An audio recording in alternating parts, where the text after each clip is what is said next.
내 말이 내 귀에 들린 대로 내가 행하리라. 우리 하나님이 행하리라. 내 말이 내 귀에 들린 대로. 이렇게 제목을 잡았고 이 말씀을 통해서 함께 은혜를 나누고자 합니다. 여러분, 특별히 자기 자신을 향해서 칭찬하셨는데 아마도 많이 안 해보셔서 조금은 어색하셨을 것이라고 생각되어집니다.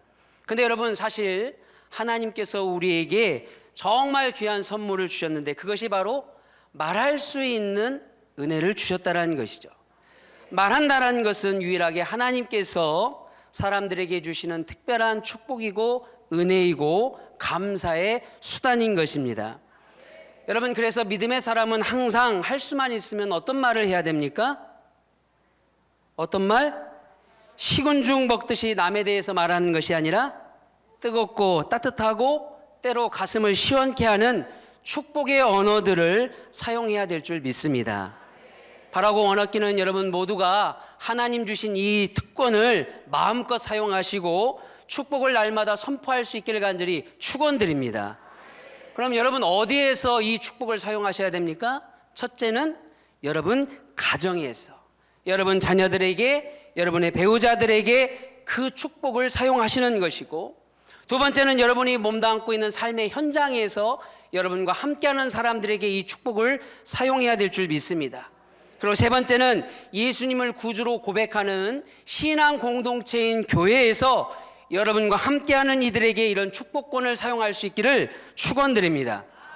절대로 불평하고 불만하고 거짓으로 말하고 허황된 말을 하는 말의 사용권자들이 아니라 하나님이 기뻐하시는 말들로, 하나님께 감사하는 언어들로, 하나님을 찬양하는 말들로 여러분의 내면을 채우시고, 할 수만 있으면 여러분 불필요한 말들, 어긋트는 말들은 차라리 입을 다물고 침묵함으로써 하나님이 여러분에게 주시는 그 복록을 누릴 수 있기를 간절히 기도드립니다. 여러분, 이것이 너무나 중요하다라는 것이에요. 왜냐하면 우리가 하나님이 약속하신 그 축복을 누리지 못하는 그 이유가 어디에 있는가? 바로 우리가 말로서 다 까먹기 때문이라는 것입니다. 그래서 옛말에도 말 한마디로 천냥빚을 갚는다라고 말씀하였고, 야고보서 3장에는 온전한 사람이 어떤 사람이냐, 누구냐 이렇게 얘기할 때 뭐라고 말합니까? 말에 실수가 없는 사람이 온전한 사람이다라고 말씀하고 있습니다. 더욱이 여러분, 더욱 중요한 것은 하나님이 나의 말을 다 듣고 계시고 그 말들을 기억하고 계시다라는 것입니다. 예수님께서 마태복음 12장 36절에 내가 너희에게 이르노니 사람이 무슨 무익한 말을 하든지 심판날에 이에 대하여 신문 어떻게 한다? 받으리라 말씀합니다. 내 말로 의롭다함을 받고 내 말로 정죄함을 받는다라고 말씀하고 있다라는 것이죠. 여러분, 그래서 우리 사랑하는 서선교회 성도님들은 언어와 말을 할 때 하나님이 들으심을 여러분 꼭 기억하시고, 하나님이 내 말을 들으신다는 것을 여러분 마음으로, 생각으로 기억하시고 후회 없는 언어의 축복자들로 세워질 수 있기를 간절히 축원드립니다. 이왕이면 믿음의 말, 이왕이면 진실되는 말, 이왕이면 적극적이고 긍정적인 말, 이왕이면 선하고 깨끗한 말로 여러분 입술에 그것을 담고서 사용할 수 있기를 바랍니다. 여러분, 그렇습니다. 우리가 말하는 것은 인간에게 하나님이 주신 고귀한 은혜이고 축복인데, 우리가 이 말을 사용함에 있어서 말 때문에 말의 실수로 인하여서 이 말들로 말미암아 경건의 삶을 잃어버리기도 하고, 또 이 말들 때문에 형제들과 자매들에게 상처를 주기도 하고, 이 말들 때문에 많은 문제를 일으켜서 교회가 나뉘어지기도 하고, 이 말들 때문에 분쟁이 일어나고 다툼이 일어나게 된다는 것입니다. 예전에 제가 사역하던 교회에서 장례가 나서 입관 예배에 참여한 적이 있습니다. 그런데 같이 사역하는 부목사님이 그만 실수로 고인의 이름을 따님의 이름으로 착각하여서 입관 예배 안에서 계속 살아있는 따님의 이름을 부르면서 그분을 입관시키는 것이었습니다. 계속해서 따님을 고인이라고 부르는 것이었어요. 경험이 없다 보니까 그럴 수 있습니다. 나중에 알고 보니까 주변에서 웅성웅성 하니까 본인이 더 당황해서 그냥 밀어붙였다라는 겁니다. 그런데 이분은 그렇게 말에 실수가 있었지만 그 말을 들은 이 집사님께서 어머니 입관 예배가 죽지도 않은 자기의 입관 예배가 되니까 야, 이분이 얼마나 상처를 크게 받았는지 교회에 안 나온다는 것이었습니다. 그냥 말의 실수로 넘기고 그 말의 실수를 인정하면 되는 것인데 여러분 그 말들로 묶여버렸다는 것입니다. 그렇기 때문에 여러분 믿음의 사람들, 예수님의 믿음의 자녀들은 하나님의 자녀들은 항상 기억해야 될 것이 무엇인가? 말을 할 때와 말을 들을 때 여러분 그 말들로 말미암아 묶이지 말고 매이지 말고 여러분 하나님이 주신 만능의 열쇠가 무엇입니까? 기도의 열쇠라는 것이다. 기도의 입술이라는 것입니다. 여러분 말들 때문에 내가 묶이고 매이게 된다면 여러분 기도의 언어로 기도의 입술로 막힌 것 묶인 것 여러분 열어버리시고 풀어버리시기를 간절히 축복을 드립니다. 마가복음 16장 17절에서 18절에 믿는 자들에게는 이런 표적이 따르리니 곧 그들이 내 이름으로 귀신을 쫓아내며 새 방언을 말하며 뱀을 집어올리며 무슨 독을 마실지라도 해를 받지 않으며 병든 사람에게 손을 얹은 즉 나으리라. 여러분 18절에 말씀하고 있습니다. 믿음을 선포하고 말하는 자들을 가리켜서 성경에 믿는 자들에게 무슨 독을 마실지라도 해를 받지 아니한다. 사탄이 좋아하는 악한 말들, 그 말들이 뿜어져내는 온갖 더러운 말들을 들어도 믿음을 고백하는 사람들, 믿음의 언어를 선택하는 사람들은 어떻다라는 것입니까? 상함이 없다라는 것입니다. 그런 말을 들어도 오히려 축복하고 기도하고 감사하고 찬양함을 통하여서 내 내면이 더욱더 건강해지고 천국과 같은 평안함을 유지하고 자유함과 기쁨이 넘치게 된다는 것이죠. 사랑하는 우리 서산교회 성도님 여러분, 그래서 오늘 본문 베드로전서 3장 9절에서 10절에 우리에게 말씀하실 때 악을 악으로 갚지 말고 어떻게 하고 욕을 욕으로 갚지 말고 도리어 복을 빌라. 이를 위해서 우리를 부르셨다라는 것입니다. 우리를 부르신 이유가 악을 악으로 욕을 욕으로 갚지 않고 복을 빌음을 통하여서 하나님의 축복을 이어받게 하려 하시려고. 그래서 여러분 10절에 생명을 사랑하고 좋은 날 보기를 원하는 자는 혀를 금하고 악한 말을 그치며 그 입술로 거짓을 말하지 말고 11절에 악에서 떠나 선을 행하고 화평을 구하며 그것을 따르라. 여러분 이 말씀은 범사에 헤아려서 여러분 좋은 말, 아름다운 말, 복된 말들로 여러분 삶 가운데 있는 모든 악한 언어들을 여러분 제하여 버리고 하나님이 주신 축복의 말, 하나님이 주신 은혜의 말, 하나님 앞에 날마다 감사하는 말들로 여러분 복을 누리라는 하나님의 축복의 약속이라는 것이죠. 저는 우리 서산교회 성도님 모두가 이 하나님의 약속하신 축복, 이 약속의 축복과 복을 유업을 이어받음을 통하여서 여러분 2024년도 한 해가 여러분 가정 가운데 생명이 넘치시길 간절히 축복을 드립니다. 여러분 감사가 넘치시길 간절히 기도드립니다. 은혜가 넘치시기를 축복을 드립니다. 복된 말들로 여러분의 가정이 풍성하게 하나님의 기적이 채워질 수 있기를 축원드립니다. 여러분 꼭 기억하시길 바라요. 내가 하는 말들이 내 안에서 흘러나오는 나의 생명과 연관이 있다라는 것. 여러분 그래서 자신이 한 말이 자신에게 가장 먼저 큰 영향을 끼친다라는 것입니다. 심리학의 이론 가운데서도 자성예언이라는 그런 말들이 있습니다. 이것은 자성예언이라는 것은 바로 내가 한 말들이 미래의 나를 만든다라는 거예요.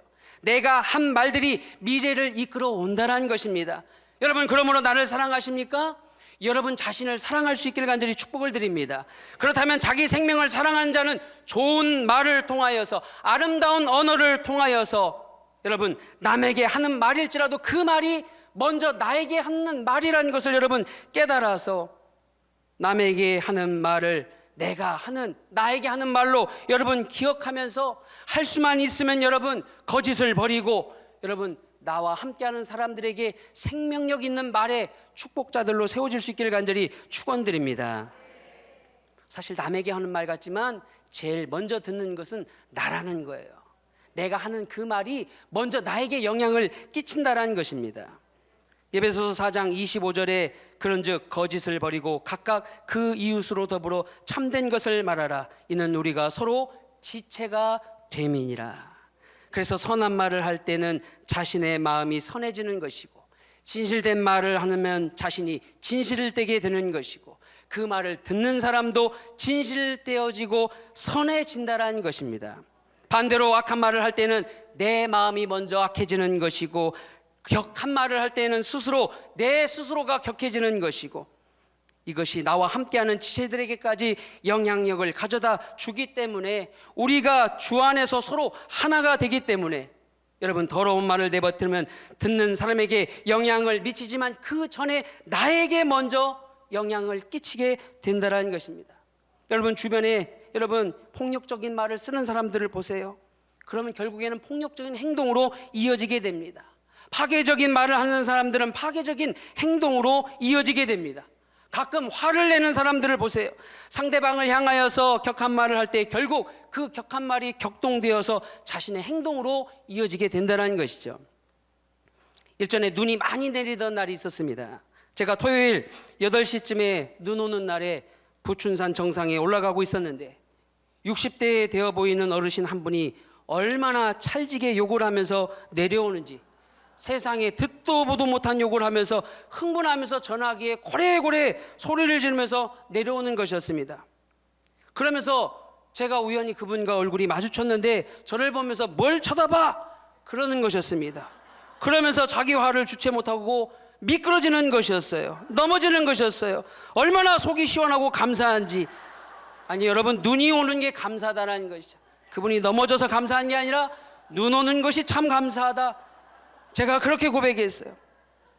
여러분, 우리가 하는 말들이 나의 마음의 형태를 구성하고 결국에는 그 말에 영향을 받게 되고 그 말에 지배를 받게 된다는 것입니다. 그리고 결국엔 사람의 생명에 영향을 끼치게 된다는 것이죠. 여러분, 그래서 믿음의 사람은 할 수만 있으면 하나님이 기뻐하시는 말들을 해야 될 줄 믿습니다. 하나님이 기뻐하시는 말은 바로 사람의 생명에 영향을 주는 선한 말, 위로하는 말, 권면하는 말, 지지하는 말, 격려하는 말인 줄 믿습니다. 그래서 내가 이 말을 할 때 하나님이 과연 기뻐하실까? 하나님이 좋아하실까? 여러분, 잠깐만 생각해 보아도 여러분, 우리가 실수해서 넘어지지 않을 수 있다는 것이죠. 내 말을 통하여 사람을 살릴 수도 있고 그 사람을 세울 수도 있다는 것입니다. 나의 말을 가지고 사람을, 생명을 살릴 수 있고 사랑할 수 있고 다른 사람을 일으킬 수 있다는 것. 반면에 내 말 한마디 때문에 사람이 넘어지고 죽일 수도 있다는 것입니다. 부드럽고 친절한 말이 상대방을 감싸게 하고 평안하게 할 수도 있는 반면에, 여러분, 잔인하고 아픈 말들이 상대방을 가시덤불 가운데로 몰아넣어서 상처를 입힐 수 있다는 것이죠. 어쩌면 내가 생각하기에 그냥 뜻없이 한 말 같아도 여러분, 그 상대방에게는 그것이 폭탄이 되어서 그것이 터져서 크게 상처를 입히는 경우가 있다는 것입니다. 이 말이 얼마나 생명력이 질긴지, 여러분, 어렸을 때 들었던 그 말 한마디 때문에 그 상처로 말미암아 아직도 그 말이 기억되는 분들 있지 않습니까? 예전에 저희 공동체 기도회 때 제가 말씀드린 바가 있는데, 저희 가족이 베트남으로 여행을 간 적이 있었습니다. 이 단체 여행이다 보니까 저희 테이블에 모르는 분들과 함께 합석을 하게 되었는데요. 그런데 제가 옆에 분이랑 그 여행 일정에 대해서 어떻게 되는지 이렇게 이야기를 나누고 있었는데, 갑자기 반대편에 있는 분이 저를 보면서 태국 사람이세요? 그러면서 이야, 한국말 잘하십니다, 이렇게 이야기하는 것이었습니다. 그래서 제가 너무나 어이없고 당황스러워서 웃으면서 저도 그랬습니다. 아, 그럼 혹시 당신은 베트남 분이세요? 한국말 잘하십니다. 그랬더니 여러분, 그 주변이 빵 터진 겁니다. 가는 말이 고와야 오는 말이 고운 것이죠. 근데 그 사람은 평상시에 사람을 깔보면서 말하고 남을 무시하는 말로 그런 식으로 유머를 해왔다는 것입니다. 여러분, 그래서 오늘 본문 그대로 생명을 사랑하는 자는 혀를 금하고 악한 말을 하지 말아야 한다라고 말씀하고 있고, 잠언 17장 9절에서 이렇게 말씀합니다. 허물을 덮어주는 자는 사랑을 구하는 자요, 그것을 거듭 말하는 자는 친한 것을 이간하는 자니라. 그것을, 허물을 계속해서 거듭해서 말하는 자, 그는 친한 것을 이간하는 사람이다. 우리의 말 한마디로 인하여서 내 가족이 상처를 입고 내 교회 성도가, 이웃과 그 말들 한마디 때문에 아픔과 상처를 줄 수 있는 그런 말의 위력을 우리가 기억한다면 우리가 말할 때 정말 삼가하고 조심해야 된다는 것이죠. 여러분, 그래서 여러분, 우리가 기억해야 될 것, 내 말은 하나님이 들으신다. 여러분 저를 따라해 보시길 바랍니다. 내 말은 하나님이 들으신다. 어떻게 들으시는가? 항상 들으신다라는 거예요. 하나님이 온 우주 공간의 모든 말들을 다 들으신다라는 것입니다. 이것을 우리가 알아야 된다라는 거예요. 그래서 우리가 무슨 말을 하든지 하나님 앞에서 한다라는 사실을 우리가 기억해야 된다라는 것입니다. 여러분 다윗도 사람에게 절대로 원망하고 실망하고 불평하고 사람에게 하지 않았습니다. 요셉도 그 시련을 다 겪었음에도 불구하고 원인 제공자들이 다 자기 앞에 나타났을 때 그 형들이 찾아왔을 때 뭐라고 이야기합니까? 나를 팔았으므로 두려워하지 마소서. 하나님이 나를 그대들보다 먼저 보내셨음이니라. 여러분 마음은 모르겠지만 요셉은 말로써 다 풀었다라는 것이죠.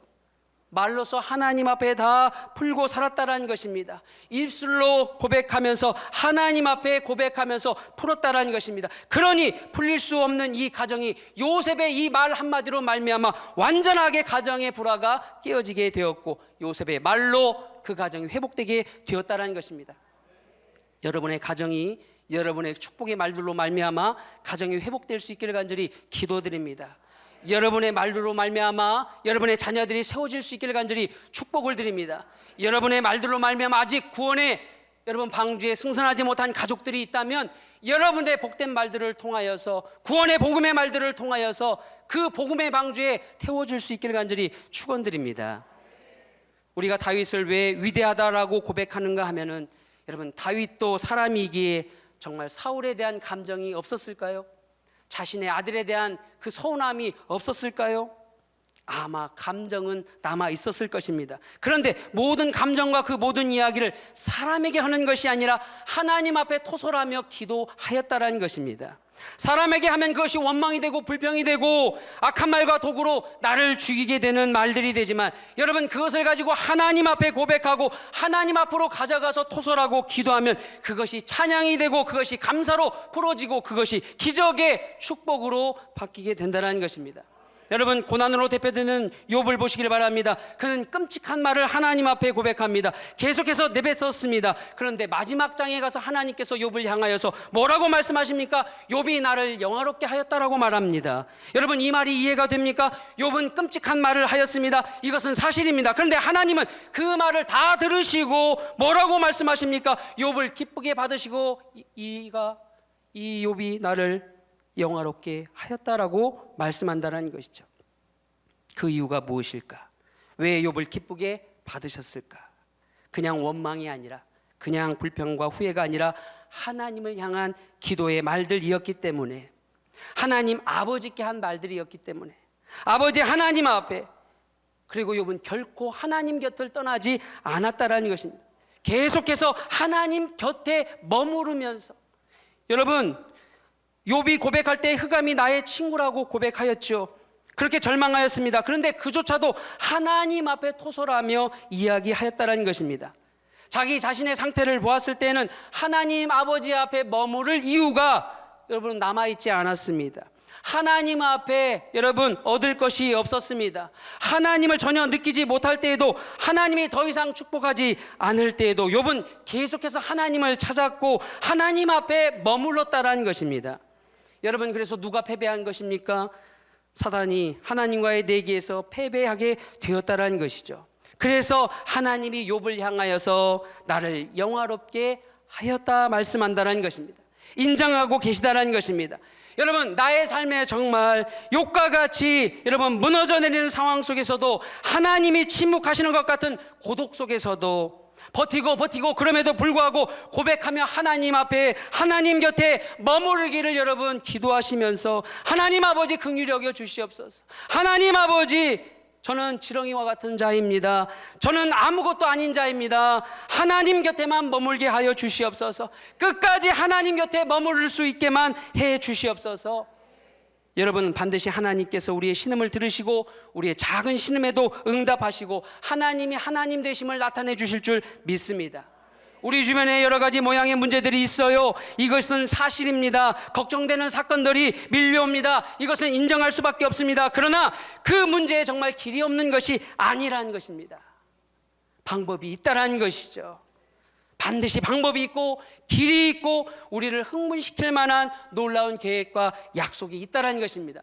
왜냐하면 우리는 여전히 충분하고 넘치는 하나님의 자녀이기 때문에, 우리 하나님은 충분하고 넘치는 하나님이시기 때문에, 우리의 아버지가 되어주시기 때문에, 그래서 우리가 우리의 문제를 가지고 아버지라고 고백만 해도 우리 하나님은 다 아시기 때문에, 아버지라고 이렇게 말만 해도 여러분 하나님은 다 알고 계시기 때문에, 그래서 본문 12절에 주의 눈은 의인을 향하시고 그의 귀는 저의 간구를 기울이신다라고 말씀하고 있다는 것이죠. 사랑하는 성도님 여러분, 이스라엘 백성들이 광야에서 원망할 때 하나님이 다 들으셨어요. 민수기 14장을 보게 되면 모세가 이스라엘 지파 12지파를 대표로 한 사람씩 선출하여서 가나안 땅을 정탐할 때, 여러분 40일간 그 정탐을 마치고 돌아와서 보고하는데 10명은 절망적인 보고와 이야기를 이야기합니다. 이때 백성들이 모세에게 원망하는데 뭐라고 고백하고 말하는가 하면, 차라리 우리가 애굽 땅에서 죽었거나 광야에서 죽었으면 더 좋았을 것이다 라고 말합니다. 그리고 나서 차라리 애굽으로 돌아가는 것이 더 낫지 아니하는가, 그러므로 우리가 다시 애굽으로 돌아가자라고 이야기하고 있다는 것이죠. 근데 여러분, 이곳이 어떻게 해서 나온 것입니까? 어떻게 해서 출애굽한 것입니까? 하나님의 기적으로 나온 것 아니겠습니까? 근데 26절 이하를 보게 되면 여호와께서 모세와 아론에게 말씀하여 이르시되 나를 원망하는 이 악한 회중에게서 내가 어느 때까지 참으랴? 이스라엘 자손이 나를 향하여 원망하는 바 그 원망하는 말을 내가 들었노라. 그들에게 이르기를 여호와의 말씀에 내 삶을 두고 맹세하노라. 너희 말이 내 귀에 들린 대로 내가 너희에게 행하리라. 너희 시체가 이 광야에 엎드려질 것이라. 너희 중에 20세 이상으로 된 계수된 자 곧 나를 원망하는 자 전부가 여분네 아들 갈렙과 눈의 아들 여호수아 외에는 내가 맹세하여 너희에게 살게 하리라 한 땅에 결단코 들어가지 못하게 하리라. 여러분, 이스라엘 민족은 하나님 앞에 원망한 것이 아니라 모세와 아론 앞에서 원망하고 불평했다라는 거예요. 그런데 하나님께서 뭐라고 말씀하십니까? 하나님께 원망하고 불평했다라고 말씀합니다. 왜냐하면 모세는 하나님이 세운 모세이기 때문에, 하나님이 세운 종이기 때문에, 모세가 이스라엘 민족을 일곱까지 인도한 것은 모세의 사사로운 생각으로 한 것이 아니라 하나님의 뜻에 의하여서 제사장 나라를 세워서 모든 민족으로 복을 이어받게 하기 위하여 하나님의 계획하심으로 광야로 인도하셨기 때문에 그 입술로 원망하는 모든 사람이 광야에서 죽게 되었고, 광야 40년이 지난 후에 20세 이하와 갈렙과 여호수아만이 가나안에 들어가게 되었다는 것입니다. 여러분, 우리의 원망과 불평을 하나님이 들으신다는 거예요. 사람에게 하는 원망과 불평도 하나님이 들으시고 우리에게 주셨던 복과 약속을 거두어 간다는 것을 알아야 된다는 것입니다. 그러니 여러분, 여러분의 자녀들이 있다고 하면 여러분의 자녀들에게 뭐라고 고백해야 됩니까? 우리 자녀는 수많은 영혼을 먹이고 살리는 하나님의 자녀가 될 것이다. 여러분, 이렇게 고백해야 될 줄 믿습니다. 나도 네 덕 좀 보자, 자녀들에게 하세요. 저는 하고 있습니다. 얼마 전에는요, 아빠 걱정하지 마, 교회 건축을 내가 해줄게 이야기했습니다. 그러니까 얼마나 들어 저한테 물어보더라고요. 그래서 5억이면 돼, 그렇게 이야기하더라고요. 5억이면 교회 건축이 되는 줄 알았나 봅니다.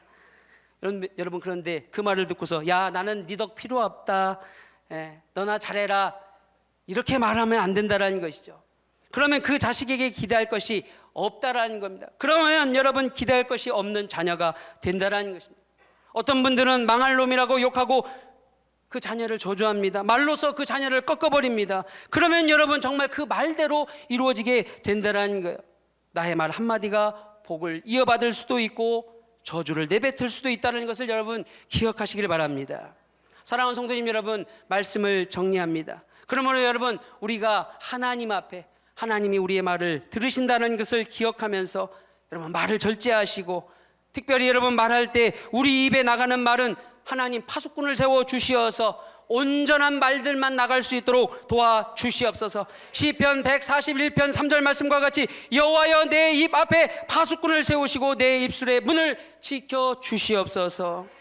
여러분, 불신앙적인 말보다는 여러분 신앙적인 말, 믿음의 말들을 고백할 수 있기를 간절히 축복을 드립니다. 우리 서산교회 성도님들은 특별히 기도하기는 덕을 세우는 말, 할렐루야. 남에게 용기 주는 말, 칭찬하는 말, 소망을 주는 말, 믿음을 심어주는 말, 이 말들로서 아름다운 성도로 하나님 앞에 영광을 돌릴 수 있기를 간절히 축복을 드립니다. 위로와 사랑을 주는 말을 통하여 겸손으로 사랑을 여러분 형제들에게 대하고, 여러분 복을 빌어주는 말을 통하여서, 그리고 내 입술을 통하여 화평의 말들을 통하여서 내가 하나님으로부터 기름 받았음을 여러분 꼭 기억하시고, 여러분 하나님으로부터 기름 부음 받은 여러분 입술에 그 복을 허물지 마시고 좋은 말들로, 하나님이 주신 믿음의 말들로 선한 영향력을 끼치는 2024년도 한 해가 되시기를 간절히 축복을 드립니다.